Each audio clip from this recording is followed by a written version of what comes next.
would you say that we handle conflict well amongst one another? If not, then what do you suggest we try? Yeah, I think we do. I think we handle conflict well. You know, it can get a little testy when it comes to my son. I agree. I carried him. Okay, you want to pick another card? I brought him into this You want world. to pick another card? Welcome to Fridays with Tab and Chance. I'm Tabitha Brown, and this is my husband. I'm Chance, what's up? Bring the beat in. It was a little late. Fridays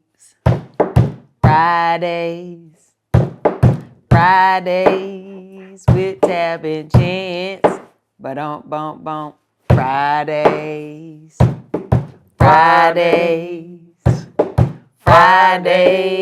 with Tab and Chance.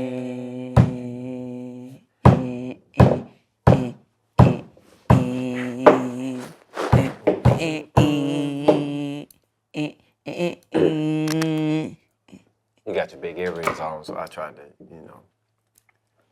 them ain't really bamboo earrings. But there is at least 2 pair. Yeah. All righty, what we getting to? I be getting to the money. How y'all doing? Y'all all right? So today is a little bit different.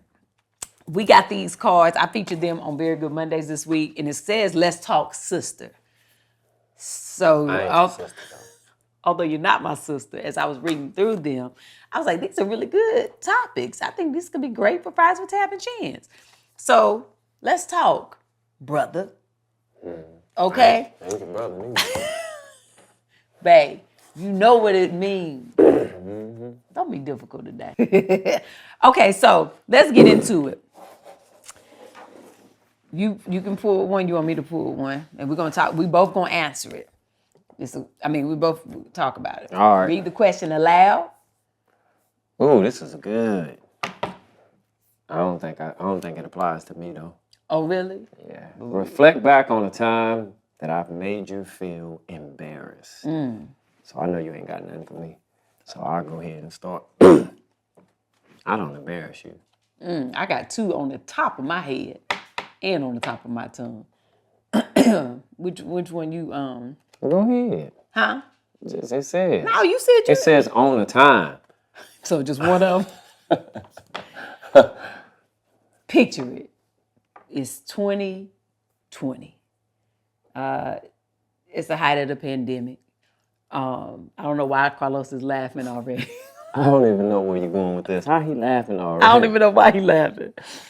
And things had just started to like really, really blow up and take off for me. We were not living in this house. We were living in our other house. 3-bedroom, 2-bath, 1,500 square feet. Not a lot of space. But I had booked a commercial. Come on, babe. I had booked a commercial. Los, was you there that day? No, but I know what you were talking about. And I didn't even think it was that bad. the people said that, it was going to be a skeleton crew for like 5 people. It ended up being about 12 to 15 It was 16. people. I still remember. It was 16 people. Not all in the house, but in and out of the house. But it was a bunch of people, right? In the house. This is doing, I know my people gonna ride Hey, with me. babe, are you going to let me tell the story? I just don't like the They're gonna ride with me. So anywho, everybody's masked up. Everybody had to take a COVID test. It's a clean house. Everything is all right. Chance had been out. I guess I don't even know where you was at. Working out. I was in our garage with our son. No. This was before then. When you first came in and realized there was way more people. Remember? I had to be. Yeah, We listen. weren't going nowhere. You had went somewhere and you came in. It was a bunch of people, and I was right in the middle of shooting, right. And so he walks in. Now everybody know, including my husband, he know this. Talent is in the middle of doing lines, right? And they was paying some really good money. And I'm doing my lines, and Chance walk in, and it's quiet. And so the lady says, shh. He said, "Hey, you ain't gonna shush me in my house." I said, Indeed. "Babe, this, you know the protocol. It's quiet on the set. I'm doing the line. I don't care. All these people aren't supposed to be in here anyway." you could hear a mouse pee on cotton. That's how quiet it got in there. He was like, and Quest gotta do this homeschooling stuff, and they messing up our internet. While everybody is, I'm literally in the middle of the scene, shooting the commercial in our kitchen. I was like, babe, okay. He was talking about, How long they gonna be here? Like they are not right here. I was like, babe, just let me get finished and I'll come talk to you. That little lady. Then he had to like take the nail and slam it in. He was like, but ain't nobody gonna shush me in my house. Again, he had to say it again. I said, babe, she won't shushing you. She was just saying quiet on the set because I was doing my lines and you came in talking. You didn't see it. I did see it. But we give him a pass because we're going to say, it was the height of the pandemic. Mm-hmm. Maybe he was a little stressed. Mm-hmm. But that's one time I can recall that you embarrassed me. When have I ever embarrassed you, babe? Oh, no, we can't move on from that. You got to let me speak on that. There ain't nothing for you to speak on. Just reflect back on the time that I made you feel embarrassed. You asked me, so now I'm asking you to reflect on the time that that I made you feel embarrassed. Well, let me just say this. Hey, ain't nothing to say. You did it. You did that. Well, let me just say this. That little lady looked at me and did me like this. Shh. Babe, no. And my son was hungry. And we was out in our garage that I had converted, and it was only supposed to be for 4 people, and it was only supposed to be a real quick shoot. They set up looked like they was about to shoot a movie at the crib. And the internet was going out. My son was trying to do his homework. And this woman shushed me.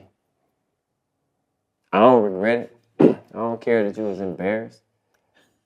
She should have never shushed me in my house and messed up my son's internet. He got to do his homework.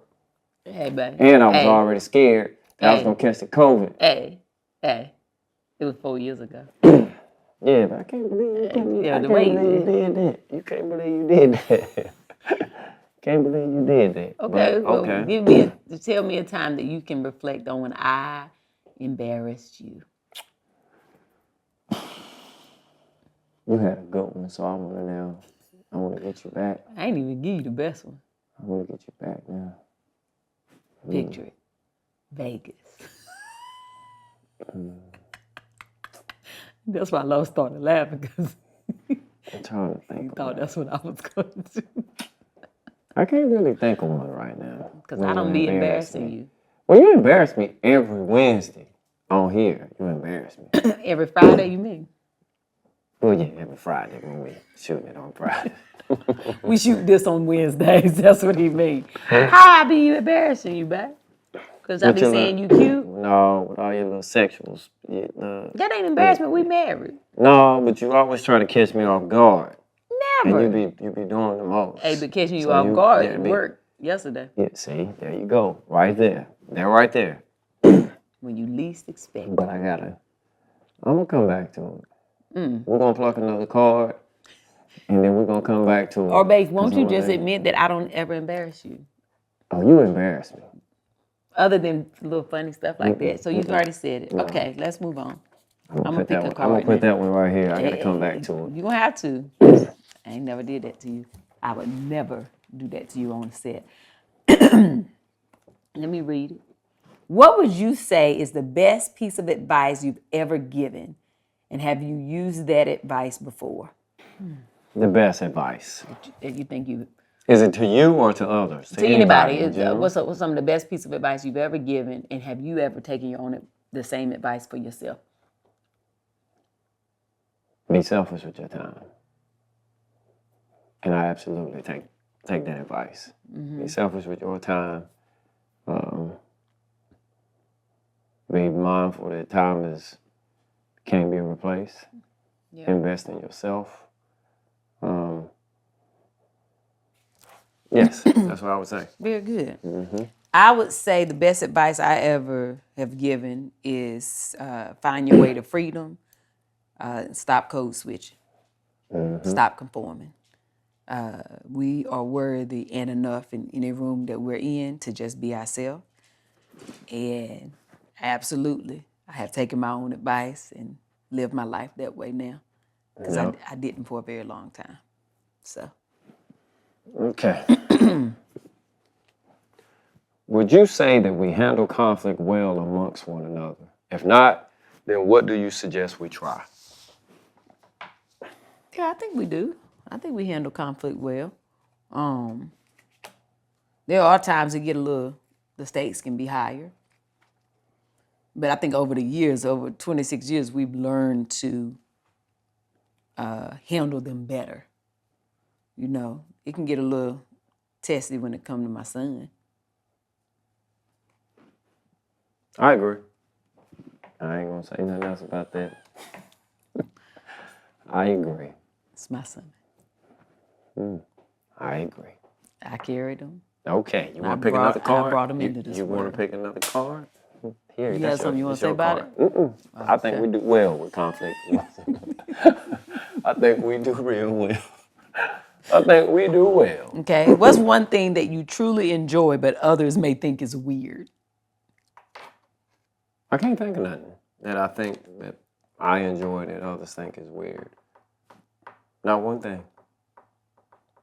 I'm trying to think.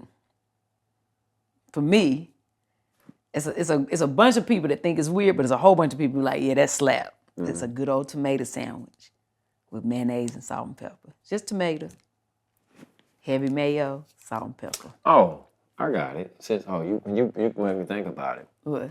A bowl of cereal every night before I go to sleep. Every night. Every for night. 26 You notice how years. You notice how our son now, he into cereal. He called me weird every night up until here recently, maybe about, 2-3 months ago? But he still ain't eat in the morning. Yeah, but now he's coming. I'm telling you right now, it's coming. And I'm going to start hiding my cereal. Chance has eaten cereal and or, sometimes both, ice cream every night before he goes to bed for 26 years. It's dessert. And has not gained All right, let's go. a pound. However, whatever he eats before he lays Now you down, want to pick a card? it It's my turn to pick a slides card. to my side of the bed. I'm going to pick a card. See, I've been working these out now to this, but this I got another card. came I from got- the stuff that you be I sliding. got another card. You start. Go around and share a time that you've experienced a challenge which turned out to be a valuable lesson. A challenge that turned out to be a valuable lesson. I think I would say in business, getting into a business that you're not really familiar with. Like for me, I'll give an example of the restaurant business. I jumped into it really quick as a partner. Had a great partner, but we were not, the same, the way we think, of course, is not the same. And I didn't have a passion for restaurant business. I have a passion for food and people, and it's a difference. And I learned that going through the process. And the valuable lesson in that now is like, oh, wait, make sure you know every piece of information that goes into how a business is ran. Whether it be restaurant or hair care or product, whatever the case may be, know all the avenues first before you make your decision. Like research each part of it to see is this something I really want to venture into? Am I ready for what can come about in this way? I think for me, that's been the most valuable lesson. I would probably say the same as it pertains to mentoring kids and having a passion to do so. In doing that, some of the things that I didn't think about were dealing with parents, dealing with other insecurities within parents and other coaches and other trainers and mentors in that profession. how to navigate those waters. Along the same lines as what you just mentioned. Yeah. Just the business aspect of it. But yeah. Okay. But it's still very rewarding. Yep. Yeah. All right. What's one thing that you know you need to leave behind so that you can pivot to your next level? People. Oh, sorry. Sometimes you gotta leave some people behind. I don't have no problem with leaving people behind. I knew you was gonna say it. But sometimes you do have to leave people behind. Certain people everybody can't go. Something I need to leave behind.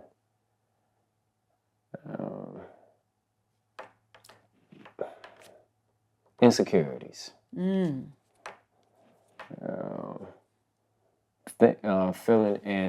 Feeling like I'm not worthy, or imposter syndrome, that I'm, you know, you know what I mean? The insecurity of feeling like maybe the people who are asking me to come have higher expectations than what I'm capable of giving. You get what I mean? So insecurities, yeah, that's what I feel like, a lot of times, people are speaking so highly of me or wanting me to come, like, with this upcoming, like, speaking engagement. People will ask me to come, and I'll ask Tab, I'll say, babe, why they want me? I understand why they want her, but I'll ask her, like, what they looking for from me? Because it's still hard for me to settle on the fact that people want to hear what I got to say. You got a lot to offer. Yeah, and I get it, but it still crosses my mind where it's like, okay, they find value. Yeah, they find value in what we bring on the show. They find value in what they see on the platform, and whether I look at it as a valuable thing or not, people are willing to, pay for it. People want to hear it, and that kind of thing. So the insecurities. Yeah. I would say people pleasing, right? Which is my trigger and the thing that I work on hard every day. Most days I'm like, I don't care about what nobody got to say or think. But then there could be a certain group or a certain circumstance that I could get triggered back into the old way of like, oh, let me make sure that such and such is good, they good, everybody good type of thing. But it can become exhausting. And then by the time it's time to move forward, you ain't got no strength to do so because you're exhausted. Just the other day, Ty Tribbett was on a podcast, and he made this analogy that is so perfect. He was like, in order to move forward, there's always something, or if you're gonna move up, it's always something that you're gonna have to leave behind, right? And so he gave the analogy. He was like, anytime you stand up from, like, I'm sitting in this chair right now, but in order for me to get up, I gotta leave the chair behind. I gotta move away from it. So just something as simple as that is how you gotta think about it. Anytime you're gonna get up, something's gonna still be left behind. Even for us to go into the next room, we're gonna leave this room behind, right? So there's always gonna have to be something that you leave behind that may be holding you back. Next card. Very good. These are great. Let's talk. Come on. What's the company name again? Or is that from Girlfriend? What's the name of the company? Is that the name of the company? Oh, Dear Sister. That's what it's. Dear Sister, Let's Talk. These are great. Okay. When do you typically notice that you are the most stressed? When do I typically notice that I'm most stressed? When me and you are not in alignment. When we off, I'm off. And it stresses me out. Because I can balance work and business and life and stuff, but I balance it better when we are in alignment. When we are not in alignment, I can't truly focus.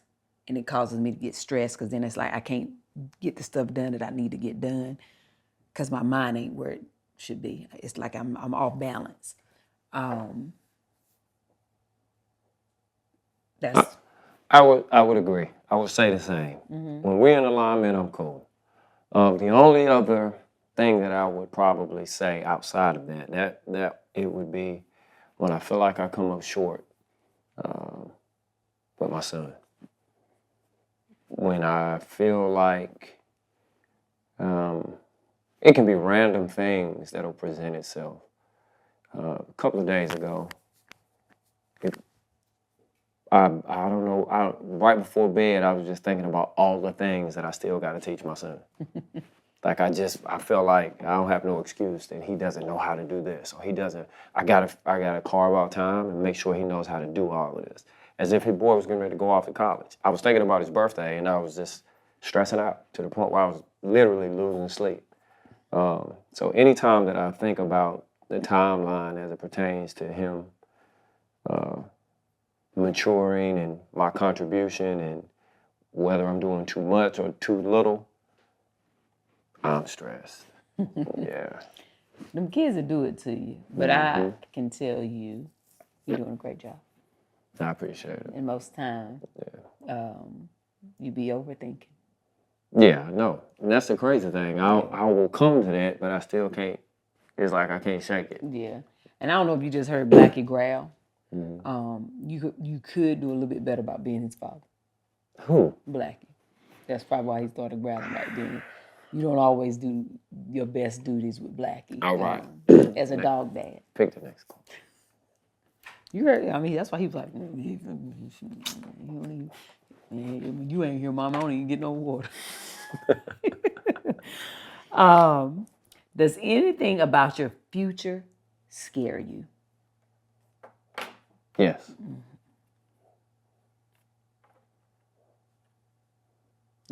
Not being around for my son. Not being around to see him in his adult life, that concerns me. Like that really concerns me.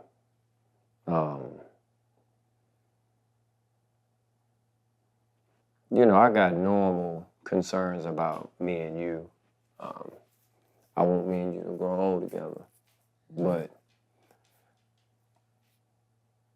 in the fault of me or you, not being here before he has been equipped with the things that I know are necessary for him to survive in this world, that's scary for me.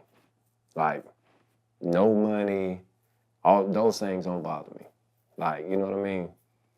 I just want to be able to be around in a conscious mind, sound mind, and good health long enough to feel good about what I do for him. Same. Same. I just want to, I've never been afraid of death. And if I didn't have children, I could go at any time. But because I do still have a young son, I'm always like, God, please just allow me to see him become an adult that I know he can take care of himself. Right? That was always my prayer, even when I was sick. I was like, God, I don't take me.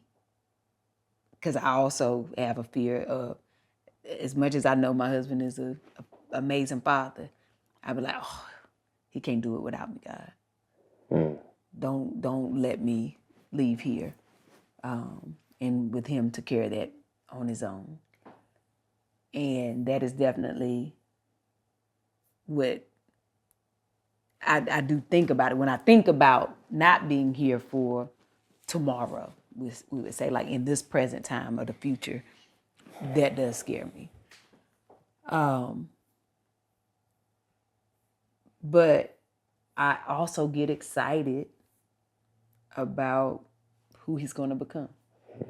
Right? Because already he has shown us he's pretty amazing, All the kids are, but that Quest Brown being the last one and the youngest one, when we are at our age now, we get to really have more patience and pay attention to little things that I think we might have missed with the girls as they were growing up. But yeah, All right. I'm with you. That one shook me up. Let's move on.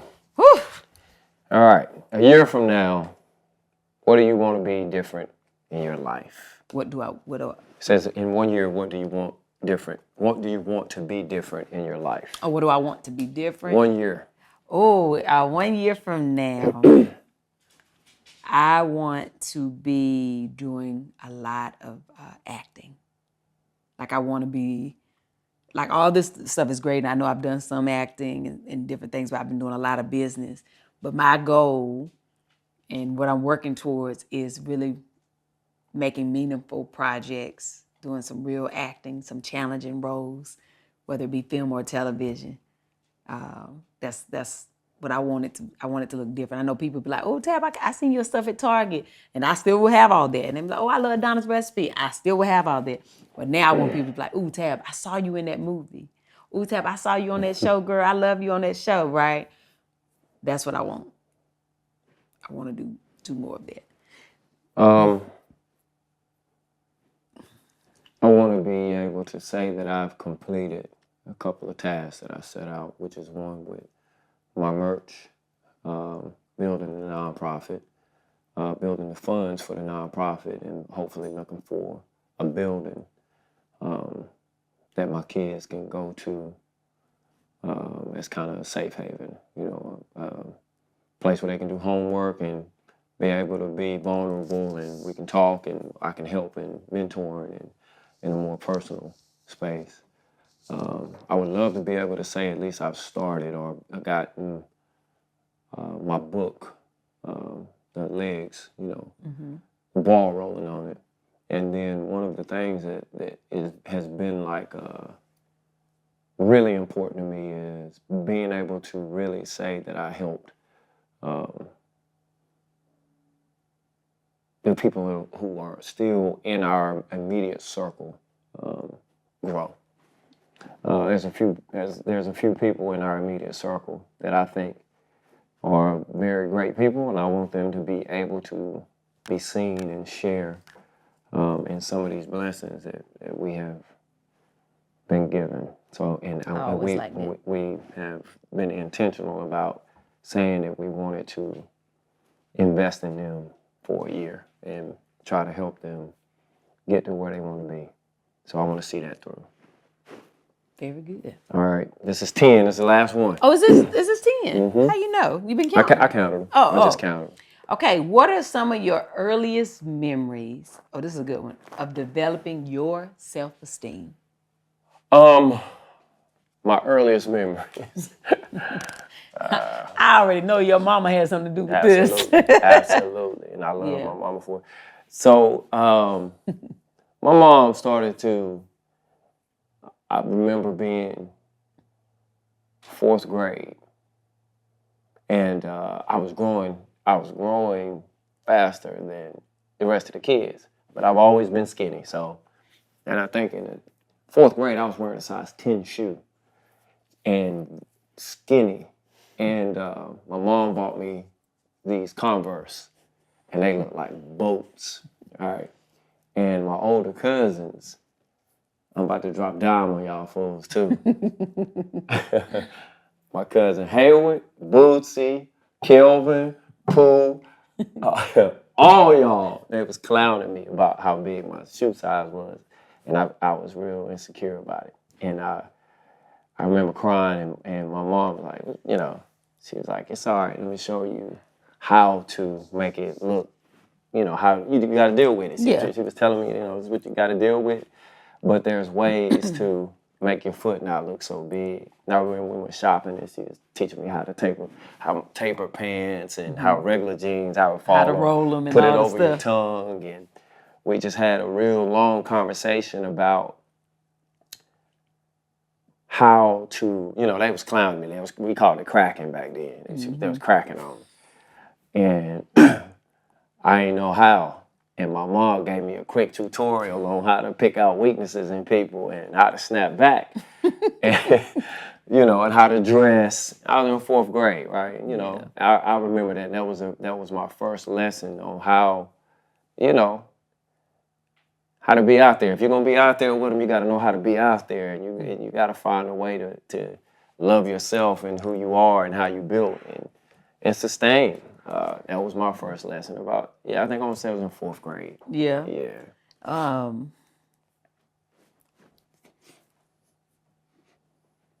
I think I have 2 memories.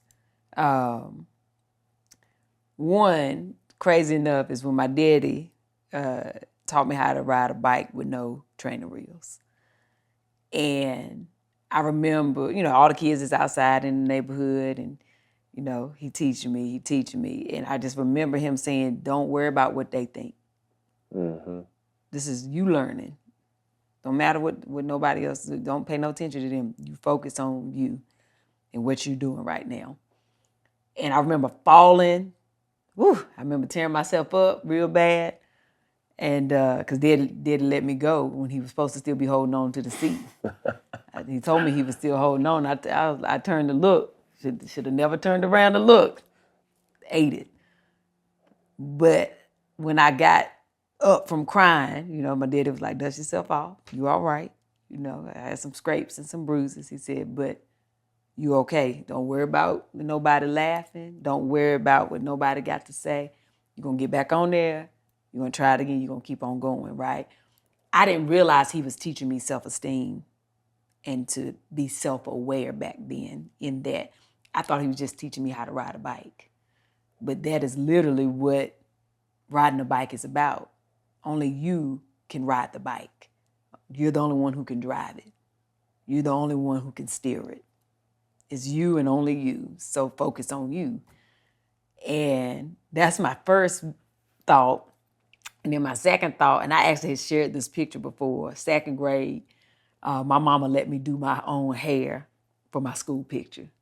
I was begging her because I had been learning, I've been plaiting hair on my dolls and stuff. So I begged Mama, please let me do my own hair for my school pictures. I had this little red sweater on and I had one ponytail to the side, long, and I plaited it because I had just, gotten good at plaiting. So I had one long plait. And the plait did not fall straight. It was crooked. And so after I did it, I was so proud. And I remember walking in there to show Mama, like, Mama, it's done. And she looked at me and she said, you like it? I said, yeah, I like it. She said, then that's all that matters. Now that I look back on it, Mama didn't like it. Mama said, you like it?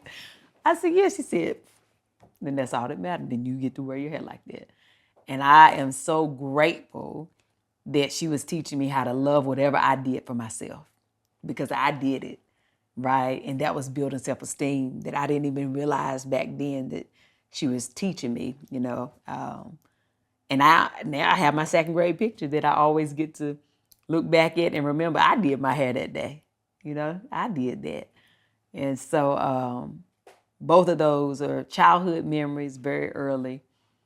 And I will cherish them forever. Alrighty. Yeah, that's it. Listen, this has been amazing.